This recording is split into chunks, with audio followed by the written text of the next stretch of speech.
आप सबको जय मसीह की। इस सुबह के समय हम एक वचन अध्ययन करेंगे जो फिलिपियों की पत्री दूसरे अध्याय के 14 वचन से है। सब काम बिना कुड़कुड़ाए और बिना विवाद के किया करो। चार्ल्स स्पर्जन ने एक बार अपने प्रचार में इस उदाहरण का इस्तेमाल किया था। बहुत बड़ी बैलगाड़ी जिसके अंदर बहुत सारा सामान रखा गया था, वो एक गांव के रास्ते से गुजर रही थी। उस बैलगाड़ी के पहियों में से क्रीच क्रीच करके आवाज आने लगी। आगे बढ़ते बढ़ते उसकी आवाज और ज्यादा होती जा रही थी। इसे बर्दाश्त न कर पाने वाले बैल पीछे की ओर मुड़े और कहने लगे कि हे पहियों, तुम इतनी ज्यादा आवाज क्यों कर रहे हो? इस पूरे गाड़ी का भार हम ही लोग उठाते हुए आ रहे हैं। हम ही हैं जिन्हें रोना चाहिए, पर हम तो चुपचाप अपने काम को करते हुए आ रहे हैं। फिर तुम क्यों इतना शोर मचा रहे हो? करके उन्होंने पूछा।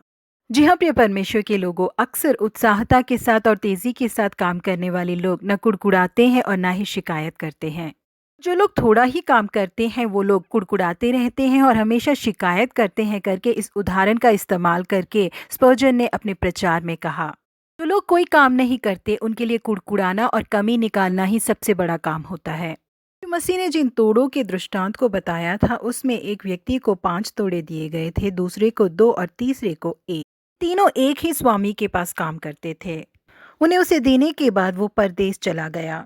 तब जिसको 5 तोड़े मिले थे उसने तुरंत जाकर उनसे लेन देन किया और 5 तोड़े और कमाए। इसी रीति से जिसको 2 मिले थे उसने भी 2 और कमाए, परंतु जिसको 1 मिला था उसने जाकर मिट्टी खोदी और अपने स्वामी के रुपए छिपा दिए। बहुत दिनों के बाद उन दासों का स्वामी आकर उनसे लेखा लेने लगा। जिसके पास 5 तोड़े थे उसने व्यापार करके 5 तोड़े और कमाए और अपने स्वामी को 10 तोड़े लाकर दिए।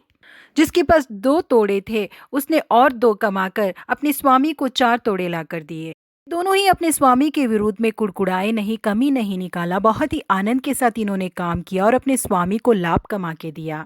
परंतु जिसको 1 तोड़ा मिला था उसने आकर कहा, हे स्वामी, मैं तुझे जानता था कि तू कठोर मनुष्य है। तू जहाँ कहीं नहीं बोता वहाँ काटता है और जहाँ कहीं नहीं छिड़ाता वहाँ से बटोरता है। इसलिए मैं डर गया और जाकर तेरा तोड़ा मिट्टी में छिपा दिया। देख, जो तेरा है वह यहाँ है। उसके स्वामी ने उसे उत्तर दिया, हे दुष्ट और आलसी दास, जब तू यह जानता था कि जहाँ मैंने नहीं बोया वहाँ से काटता हूँ और जहाँ मैंने नहीं छिटा वहाँ से बटोरता हूँ, तो तुझे चाहिए था कि मेरा रुपए सर्फों को दे देता, तब मैं आकर अपना धन ब्याज समेत ले लेता। कहकर उस दास को उसने दंड का पात्र ठहराया। जी हाँ, प्रिय परमेश्वर के लोगों, काम करने वाली जगह हो या कलीसिया में हमें सौंपी गई जिम्मेदारी और काम को कुड़कुड़ाए बिना और खुश होकर हमें करना चाहिए। हमारी क्रियाओं के अनुसार हमें फल देने वाले परमेश्वर हमें अच्छे फल प्रदान करेंगे। पुर्तिबार के घर में काम करने के लिए जाने वाले यूसुफ बिना कुड़कुड़ाए अपने पूरे मन से और खुश होकर काम करते थे। यूसुफ के अपने घर आने से पोर्तिबार बहुत ज्यादा खुश हुए। उनका घर आशीषित हुआ यूसुफ के द्वारा। हो सकता है उसकी आशीष पोर्तिबा के घर में यूसुफ को नहीं मिली, लेकिन उनके क्रिया अनुसार उन्हें आशीषित करने वाले परमेश्वर ने मिस्र देश में प्रधानमंत्री के स्थान में यूसुफ को बिठाया।